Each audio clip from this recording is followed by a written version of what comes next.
જો ગોળો સરસ આવી ગયો છે ને, આમાં પલટાવી લઈએ. બટેટું અને દૂધી, લીલા મરચાં, તો આ શેંગદાણા નાખી દીધા. હવે થોડાક મસાલા કરી લઈએ. તમે તીખા જે પ્રમાણે ખાતા પલાળ છે, સહેજ ખાટેલી છાશ હતી એટલે હું આટલું પૂરું ખાંડ નાખું છું. થોડીક જ નાખું અને જીરું એક મોટી ચમચી સરસ નાખી દે. મીઠો લીમડો અને તલ નાખી દઈશું. સોડા વાયકારું ઈનો નથી નાખી, તમે ઈનો તો તારે પર ફેલાવી દઈશું.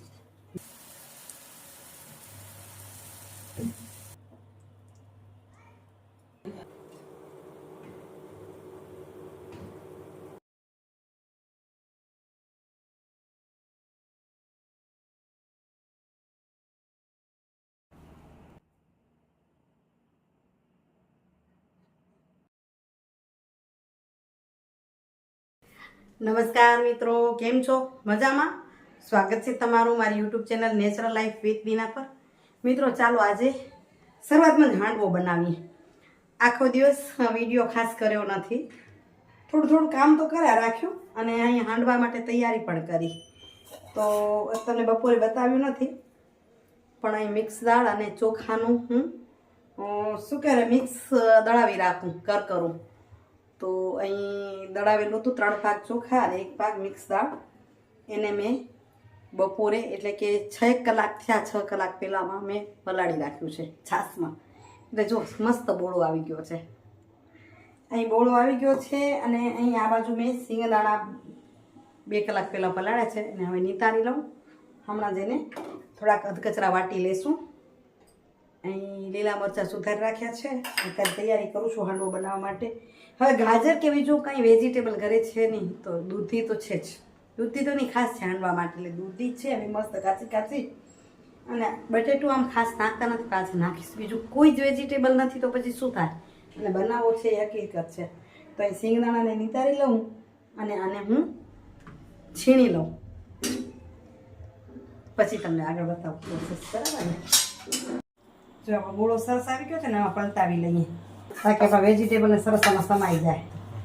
જો કેટલો જોરદાર ગોળો આવ્યો છે. એમાં આપણે નાખી દઈએ આપણા વેજીટેબલ, બટેટું અને દૂધી, લીલા મરચાં, શિંગદાણા આપણે અધકચરા હમણાં વાટી રાખ્યા એ નાખી દઈએ. તો આ શિંગદાણા નાખી દીધા. હવે થોડાક મસાલા કરી લઈએ. થોડીક હળદર નાખી દઈશું. તીખા જે પ્રમાણે ખાતા એ પ્રમાણે મરચું નાખવાનું. મારું મરચું તીખું છે એટલે થોડુંક નાખો ને.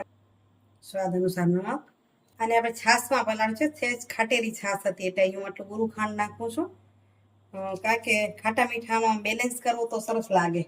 અને હવે આને મસ્ત મિક્સ કરી લઈએ.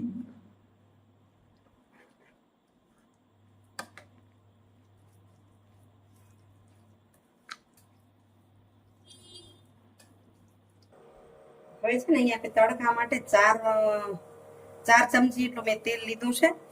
તલ, મીઠો લીમડો અને અહીં હમણાં રાઈ જીરુંનો વઘાર કરી લઈશું. આ એક સરળ રીત છે. તો નાખશો રાઈ થોડીક જ નાખું અને જીરું એક મોટી ચમચી સરસ નાખી દઈ. હિંગ નાખું છું, તમે ન ખાતા તો સ્કીપ કરજો. મીઠો લીમડો અને તલ નાખી દઈશું.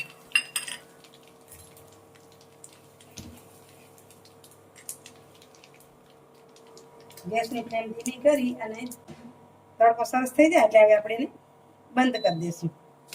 તડકો તૈયાર થઈ ગયો તો 2 ચમચી તડકો આની અંદર નાખી દઈશું. એને મિક્સ કરી દઈશું. આના ટેસ્ટ બહુ સરસ આવે આ રીતે કરીને. અને આ જે તડકો કર્યો છે ને, આજ મેં એ રીત બહુ સરળ છે. આપણે આ તવીમાં કરતા ને તલ ઉડે ને બધું ન થાય. તમે આજે જો બતાવું છું ને તો એ રીતે બહુ સરસ થાય છે. તો તમે પણ એ રીતે ટ્રાય કરજો. છે ને આપણે 2 વાર કરશું એટલે થોડોક આમાં કાઢી લઈએ બેટર. એમાં સોડા આપણે બધામાં નથી નાખવાના, જેટલું મૂકશું ને એટલામાં જ આપણે સોડા નાખશું. આપણે ગેસ ચાલુ કરી દીધો અને તવી તકમાં મૂકી દીધી છે. હવે આપણે આટલા બેટર કાઢ્યું છે ને એની અંદર આપણે ઈનો પણ નાખી શકીએ. અને હું અહીં નાખું છું સોડા વાયકારું. ઈનો નથી નાખતી, તમે ઈનો હોય તો ઈનો પણ નાખી શકો. ને હવે આને બરાબર મિક્સ કરી લઈશું.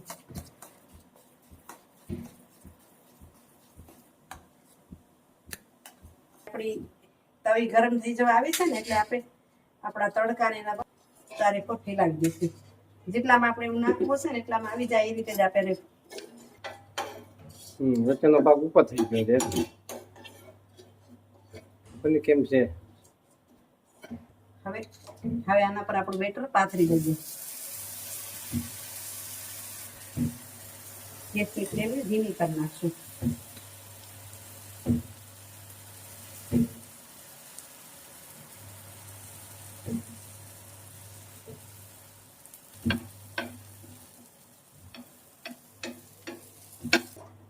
હવે એના પર આ રીતે આપણે ઢાંકી દઈશું અને 10 મિનિટ માટે સાવ ધીમા તપે, જો આટલો ધીમો તપે અને ચડવા દઈશું. 5 મિનિટ થવા આવી છે તો આપણે ખોલી અહીંયા જો કલર પણ બદલવા લાગ્યો છે. હવે છે ને એના ઉપર આપણે થોડો થોડો તડકો વેરી દઈએ. હજુ કાચો છે, થોડો કડક થાય ને પછી પલટાવશું તો ઉપર આપણે વેરી દઈશું.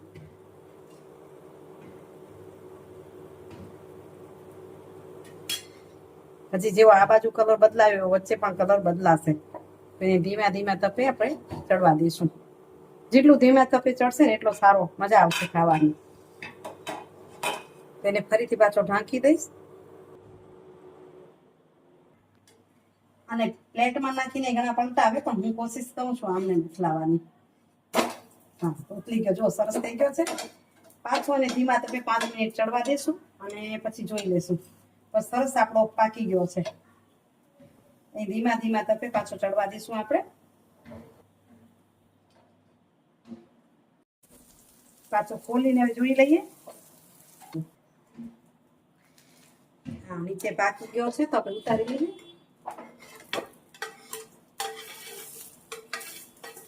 થોડીક વાર હવે એને ઠરવા દઈએ તો ઠરી જાય ને ત્યાં સુધી હું બીજો મૂકી દઉં ચડવા માટે. અને આને ઠરી જાય પછી આપણે એને પીસ કરી તમને બતાવું કેવા થયા છે. અહીં બીજા ઉતાપા માટે તૈયારી કરતા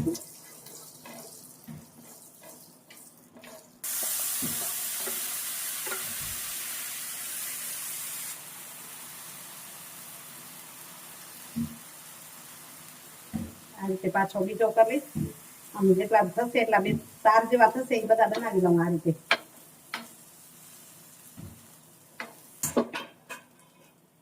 પાછો એને ઢાંકી દઈશું, ધીમા તપે ચડવા દઈશું 10 મિનિટ.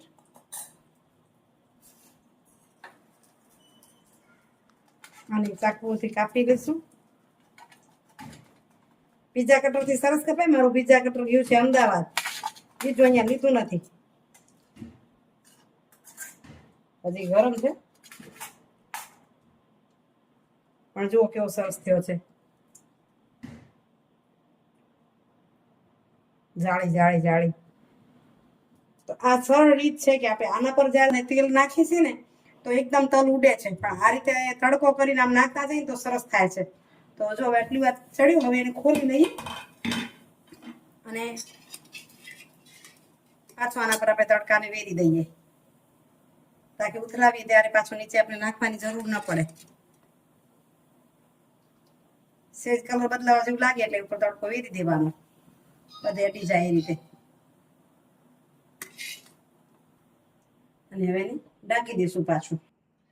જુઓ સરસ થઈ ગયા છે હાંડવો તૈયાર. આ વચ્ચે ટેસ્ટ કરી લીધો, કીધું કેવો થયો છે ખબર પડે ને. જો કે પહેલા ઘણી વાર બનાવ્યો છે પણ આ જે રીત કરી બહુ સરળ છે અને સરસ થાય છે. તમે પણ ટ્રાય જરૂરથી કરજો. હવે અમારા અહીંયા દિલીપભાઈ આવ્યા છે, એમને કઈ નાસ્તો કરલો. દિલીપભાઈ હાલો. અને દિલીપભાઈ શું દેવા આવ્યા છે તમને બતાવું, બરાબર ને? દિલીપભાઈ બેસો. દિલીપભાઈ આવ્યા છે તેલ દેવા.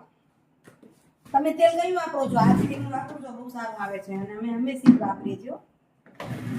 આરસીએલ નું તેલ સાથે આરસીએલ ના સાબુ બધા લઈને આવ્યા છે. હું પણ વાપરું છું, તમે વાપરજો અને જોઈએ મને કેજો, મંગાવી આપીશ. દિલીપભાઈ પહોંચાડી દેશે ઘરે. હા દિલીપભાઈ? હળદર મરચાં બહુ સરસ આવે છે આરસીએલ ની વસ્તુ.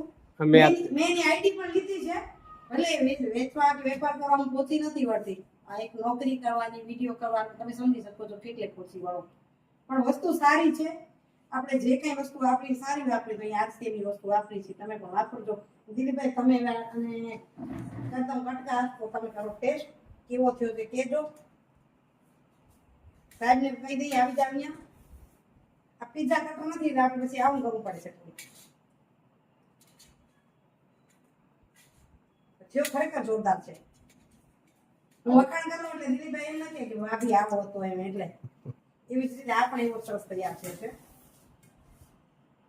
એના પણ કરનામ કટકા પિઝા કટર થોડું જરાક આમ આગળ પાછળ ન કરવું પડે બાકી આમ વેજીટેબલ થોડાક અટકે ને ખાલી લોટો ઢોકળામાં એટલે એ સીધો થાય પણ આને થોડો ટાઈમ લાગે. પછી પિઝા જેવા કટકા નહીં થાય તો કાપી દઈશું.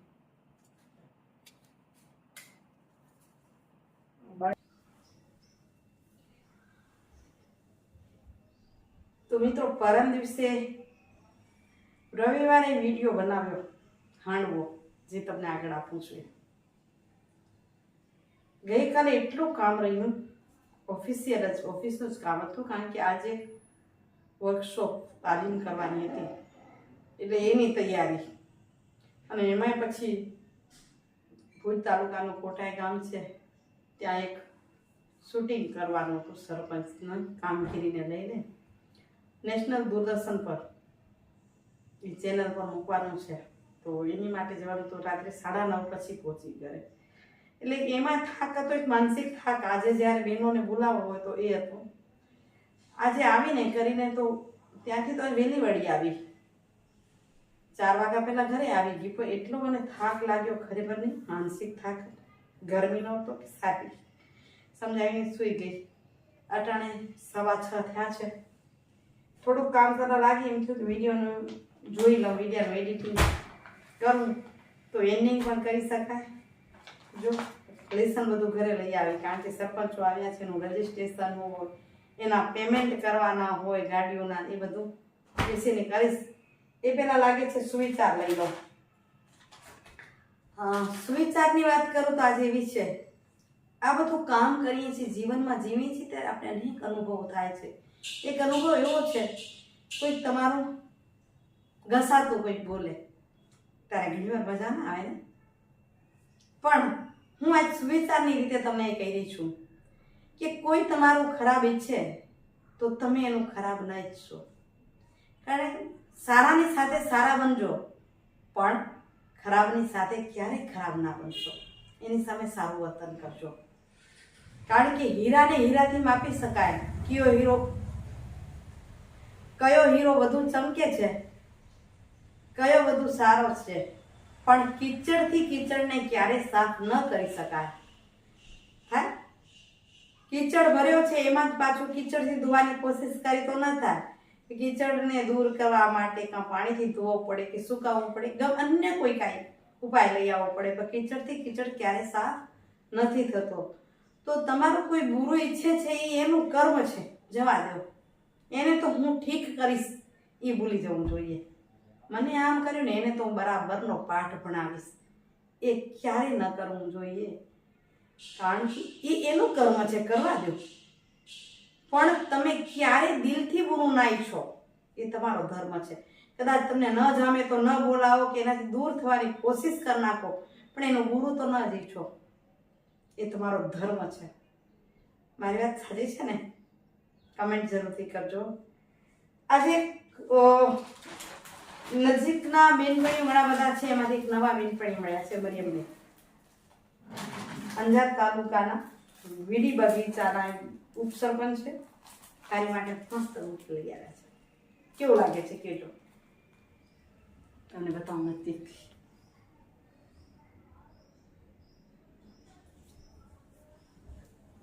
છે ને જોરદાર બહુ જ મસ્ત છે. એની અંદર પાછી આ જીપ્સી બહુ મોટી આવે છે. તમને જેને લીધી હશે એને ખબર હશે. આમ જોઈને તમને મામૂલી લાગતું આ ફૂલ જીપ્સીનું બહુ મોંઘું હોય છે. બહુ જ સરસ. મરિયમને ખૂબ આનંદ થયો. હું ખરેખર દિલથી મને આવું જ્યારે કોઈ આપે છે ત્યારે મને ખૂબ આનંદ થાય છે. જો અહીં બતાવું ને તો અહીં હવે સુકાઈ ગયા છે બધું સાચવી રાખવા આવવાને મને કોઈ આપ્યા હોય તો. અંદર સુકાઈ ગયું છે પેટી બીજું પણ હશે. આની જે સુવાદ છે આની જે મહેક છે કદાચ સુકાઈ જાય તો મારા મનમાં હંમેશા રહે છે. તમને આવું શું ગમે છે મને કમેન્ટ જરૂરથી કરજો. ચાલો આજે હું વિડીયોને એન્ડિંગ કરીશ અહીં, કારણ કે 6 વાગી ગયા છે. થોડુંક હજી કામ પતાવીશ અને પછી વિડીયો એડિટિંગ કરીશ. તો તમારી પાસે તો પહોંચશે નહીં, ગઈકાલે પણ નથી આવ્યો વિડીયો, બરાબર ને? આજનો વિડીયો કેવો લાગ્યો, મારી હાંડવાની રેસીપી કેવી લાગી કમેન્ટ કરીને જરૂરથી કહેજો. એમાં મેં જે ટિપ્સ આપી કે પહેલેથી જ આપણે વઘારને પાથરી દેવાનો. પહેલાં છે ને હું પણ તવી પર કરતી, તમે કદાચ કેમ કરો છો મને કમેન્ટ કરી જરૂરથી કહેજો. કાલે મળીશ સરસ મજાના વિડીયો સાથે. ત્યાં સુધી આપ સૌને જય શ્રી કૃષ્ણ, જય જય ગરવી ગુજરાત, જય ભારત અને જય હિન્દ. Bye bye, Hariom.